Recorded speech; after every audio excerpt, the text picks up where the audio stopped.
Alright, so what I'm going to do right now is I'm going to take my phone with me out to the field.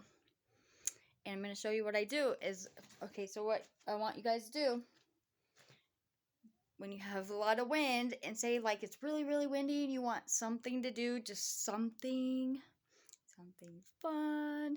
Alright, so you close your eyes and see in your mind's eye, in here, roots. And just envision in here roots growing from your feet into the earth and keeping you planted there. That way when the wind blows and you lean this way into the wind,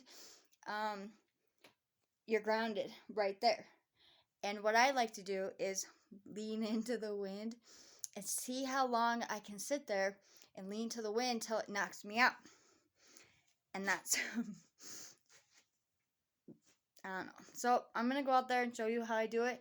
You might not be able to hear me because of how strong the winds are. So I wanted to do this one first so you understand. Many magical miracles, divine beings of love.